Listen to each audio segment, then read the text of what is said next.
Hey everyone, welcome back to Little Shop of Nerds. I'm Mike. I'm Julia. What's today's hint, Jules? So today's hint is going to be wonderful. And right now, Jules is having a little bug. Yeah. But So that's why we didn't have a video uploaded yesterday. Because I was sick last weekend too, and I am still sick this week. So we're just going to try to keep it brief so she can get some rest. All right. Like she said, today's hint is wonderful. We are going to talk about the second movie of Wicked, which is from which you might know is based on the Broadway play Wicked. Now, here's the thing. If this was a regular musical Broadway performance, this would be the end of the intermission and going into the second act. We have cats playing, so ignore them, but I have my issues with this movie. While I liked it, I did have my issues with it, and I will get to those issues when we come upon those, when we get to that, when we're talking about it. I liked it, but I just think it was too long, and it could have been fine with the regular songs they could have had and just acted the whole out. It could have been like an hour and a half movie, and you wouldn't have to do this 2 hours. Yeah, this was 2 hours and 18 minutes. Yeah, you wouldn't have to do the 2 hour crap. So, it starts off with where the first one left off, with Elphaba being, she's now the Wicked Witch of the West, and Glinda's the Good Witch, and basically, there was an engagement forced between Glinda and the prince. What's his name? Fiyero. Yeah. And he's actually the leader of the guard, so like I was saying, it's his job to search for Elphaba. Like I said, this is all about Elphaba trying to help the animals because, the wizard's a lying asshole. But here's the thing. I'm just going to give a quick thing here. Now, if you're watching if you ever went to see the stage production like I have, you need to know the second half, the only songs they used was Thank Goodness, Wonderful, As Good as, what was it? No Good Deed Unpunished, As Long as You're Mine, For Good. And that little mini song with Elphaba's sister. Mm-hmm. That's the only songs they did for the play. Now, when they made this movie with the first one, they added songs, they extended scenes, and nothing wrong with that. But when you're doing the second half, this is where it needs to end. I don't think it needs to be that long. Mm-hmm. I can understand if it was the first part. Yeah, so, like Mike said, Elphaba's going around trying to help the animals, and then her sister, Nessa Rose, ends up becoming governor of Munchkinland because their father died. Well, she is still together with Boq, and he decides he wants to leave her. And she puts out a law that animals and munchkins cannot travel without a permit. So now she is known as the Wicked Witch of the East. But the reason why she knew, because Boq saw the flyer to Glinda's engagement, which I'm just like, okay. That was after he came back, though.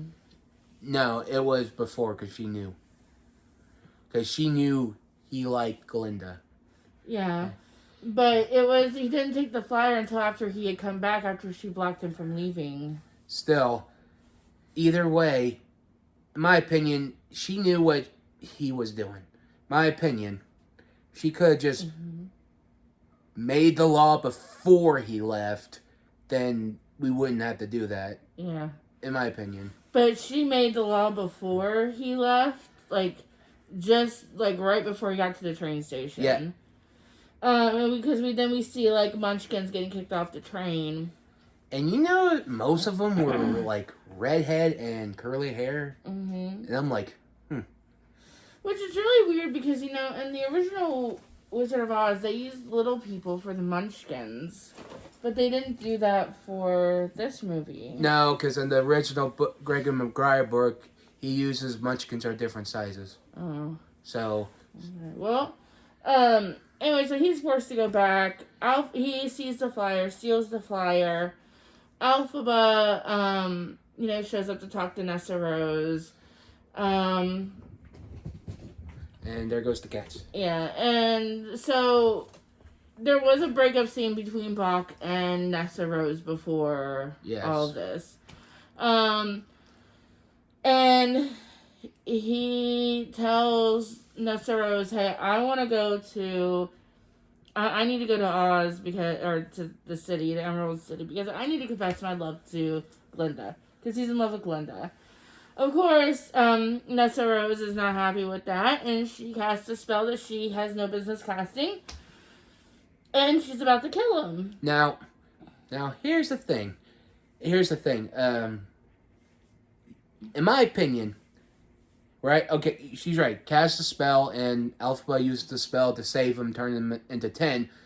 And Nessa Rose blamed Elphaba, but I'm like, no, it was your... And I'm like, first I was ready to blame Nessa Rose, but I'm like, fuck that, I'm blaming Bach on this. He played with her emotion through all these years. But, I mean, you still don't have to try to kill someone over that. No, you're right. You're right. So, I mean, Nessa Rose overreacted. She overreacted. I'm not gonna lie, but I'm also thinking. I'm like, well, Bach, this is also your fault because you should have told her how. Victim blaming much, Mike? Okay, tell me this. Nessa Rose is the wrong because she tried to kill him and block him off, right? Mm-hmm. That's like an 8 out of 10 on the victim scale right there. Okay, well, answer me this. How long after the first movie does this movie take place? Many years. Okay, so people's feelings change over the years. He was never in love with her when they were in high school. But still, like, you know, he has to have had some sort of love for her to have kept her along for that long. No, I think... was he being a total jackass? Yes, but did he need to die for it? No, because you don't kill people for breaking your heart. Remember that. Okay, yes, but don't forget, he could also have many years to say no. And there was I think I saw the deleted scene from the first film where Elphaba's telling Bach you should stop this if you don't love her. See, I don't remember the first film. So I'm like, technically, this is both Nessa Rose and Bach's fault. Yeah. So, before we get any further, but yes, after that, Elphaba goes back to the Emerald City and she shows up in time for the wedding of Glinda and Fiyero, whatever the fuck his name is. I'm just gonna call him the Prince. Yeah, and they did this song, which is one of my favorite. It's called "Wonderful." And I'm like, oh no, don't let Jeff Goldblum sing this by himself. Please don't let him sing this by himself. Then we get Glinda, played by Ariana Grande, which I'm like, oh, thank God. Yeah. So, No offense, Jeff Goldblum, you're not a good singer. It's like Richard Gere and Gerard Butler. Yeah, so yeah. Richard Gere is a horrible singer, by the way. And also... I think he's worse than Jeff Goldblum. Also, Pierce Brosnan and Mamma Mia. I don't remember him his singing voice from Mamma Mia. Well, I was watching a review. They show a clip of his singing, and I'm like, oh shit. Yeah. So, Elphaba finally admits that she was the one that made the monkeys the way that they are, made them into the flying monkeys, and she gets Oz to free them. And then Glinda starts doing her wedding with Fiyero, the prince. And she finds more animals that are being locked up. And she lets them out. And she found her teacher, Dr. Gilman, the goat, who can't speak no more, and went back on her word, and Fiyero finds the wizard and her, and they locked up the wizard in some kind of cage, and... Yeah, because it turns out that Glinda is in love with the prince, but the prince is in love with the Elphaba. Yep. And so he and Elphaba run off together and run to her little grove of trees where she lives, where they have sexual relations. Okay, tell me, don't get me wrong.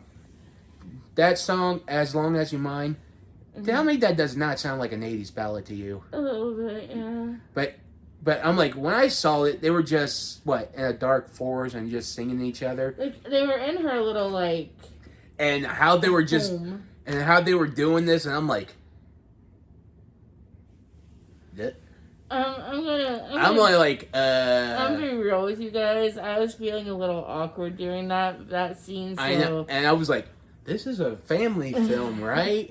It was very sexually charged. I know, for a family film. I know, right? I was like, this is a family film, right?" It's like you're a little kid again, and you're watching this, and then you're just wondering if your parents are gonna walk in on you while you're watching this. Oh, like some animes?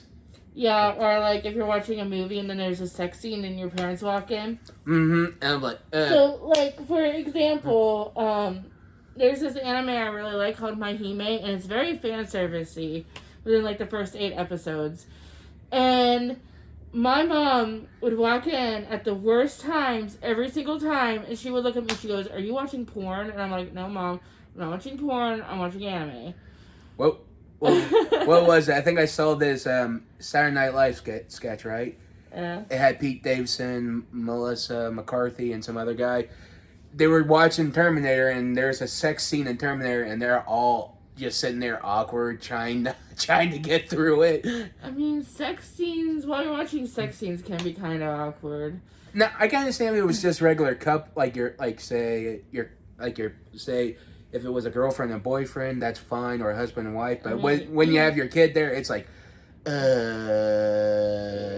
this is going to be awkward. Alright, so let's get back on track. So, Elphaba ends up going to, no. They decided that they're going to use Nessarose to smoke out Elphaba. So, Glinda just wanted to spread a rumor about her. But the madam chick from the first film, she was the teacher or something. She made the cyclone happen. Yeah. And the cyclone came and dropped the house on Nessarose. Yep, and effectively starting where the Wizard of Oz starts. But now there's some differences between the Wizard of Oz and this one. We'll get to that when we we'll get that to the end. We'll get that to the end. But like I said, once Dorothy is gone down the road, Elphaba and Glinda try to pay their respects, but also Elphaba's pissed and starring the worst cat fight ever. Yeah. I was like, oh my god. Yeah, so they have a fight. Ferrero, whatever the fuck his name is, shows up. He gets taken to the field, and I'm assuming he's getting the crap beat out of him. And we see at the castle that Fiyero mentions to Elphaba. Oh yeah, his parents' castle that no one lives in. And the monkeys are there helping, and she's singing this awesome song I like, is No Good Deed Goes Unpunished. Yeah. Badass song. But like I said, we don't know what happens. She thinks she's dead, and and she's wicked now, and I'm like, yeah. Elphaba had actually done a spell on the prince and turned him into the Scarecrow. And then Dorothy shows up to kill her. yeah. She kills her. Glinda's watching. Glinda leaves. With her book, and yeah. and she tells them, tells the wizard what's for, realize that they see a bottle, and Glinda figures out, oh, the wizard's her father. And the reason why she's powerful, because she's blood from both worlds, I guess. Yeah. And he's like, oh, shit. And yeah, so he basically, like, sent somebody out to kill his own daughter. And he pretty much tells him to leave, and she tells Mountain Marble just whatever, and... Yeah. So then you see the Scarecrow going to the place, the castle, and he opens up a trapdoor, and there is Elphaba. Elphaba's still alive. And then they run off together, and then that's basically the end of the movie. Mm-hmm. Now, my issues with this movie is the Tin Man got cursed and cut all of his body parts off. Mm-hmm. He was not turned into a Tin Man because the Wicked Witch of the West, or the Wicked Witch of the East tried to kill him. Yep. The second is the Scarecrow had been in that field for a long time before Dorothy arrived. Plus, the Scarecrow stayed behind because he became the King of Oz after the professor left. And yes, everything she's saying is true, pretty much. And like, I kind of understand that this is like a different version of the Wizard of Oz, but when you're so used to like a certain version of it, then it's probably gonna piss you off a little bit. I wrote my own version of the Wizard of Oz, right? That's different. Okay. No one's ever gonna read yours. Oh, that's true. Yeah. I mean, I don't mean that in like a disrespectful way. No. You would never post it. No, it's well, I write for myself. I don't write for people. Yeah. Because when you write for people, they're dicks. I mean, that is true. Because like even if you're like not writing about race or anything, they'll want, oh, this person's diverse. I'm like, no, it's just when they put their own interpretation on it, that makes it the worst. Hey, if you guys like fan fiction, you can always go to my fan fiction page, Smurf 2005, and read all like 100 stories that I have written over the years for fan fiction, and you can see how I went from horrible to like really good. If you guys want to go to fanfiction.net yes. and search for my name. And Smurf 2005, remember that. Like I said, the reason why I think I love just the Broadway play. Because it's shorter, it's nicer, it's... Well, I mean, with a movie, you can do more. But I just think it was just... When you're doing the second part, it's just a little too long. Oh, yeah. Even I thought it was a little too long. I did really like the song that they sang together, For Good? I think so. It's the one where they were like, I'm glad, or I'm happy that I knew you, or something like For that. Good, yeah. For Good, that's cool. I really liked that one. Like, their harmonization was really good. Yeah, but I do kind of feel bad for Ariana Grande. She looked really skinny in this second. She really did. And she had to hit those really high notes, too. Mm-hmm. Especially when she's trying to... Because the original cast was with Christina Chenoweth and Idina Menzel. Mm-hmm. Which I know you don't know. I know Idina Menzel. Didn't she do the singing voice for Elsa? She's the voice and the singing for Elsa. So I knew that. Frozen sucks, by the way. Yeah, I've never really... I've just seen bits and pieces of it. We're going to have to watch it one day, aren't we? Yeah, probably. Not that fast. Yeah, so anyways, that is our review of Wicked for Good? Is it the name of it? Just say Wicked 2. Wicked 2. Hopefully you all can hear me. Like I said, I'm sick. Hopefully you can all hear me with my mask on. And I probably would give it maybe a 7 out of 10. 6. Yeah. So, anyways, next week's hint is going to be Cure, and I'm excited to talk about this one. Mm-hmm. Because now we're going to be getting into something good. Yes. So, we will talk to you guys later. Bye. Bye.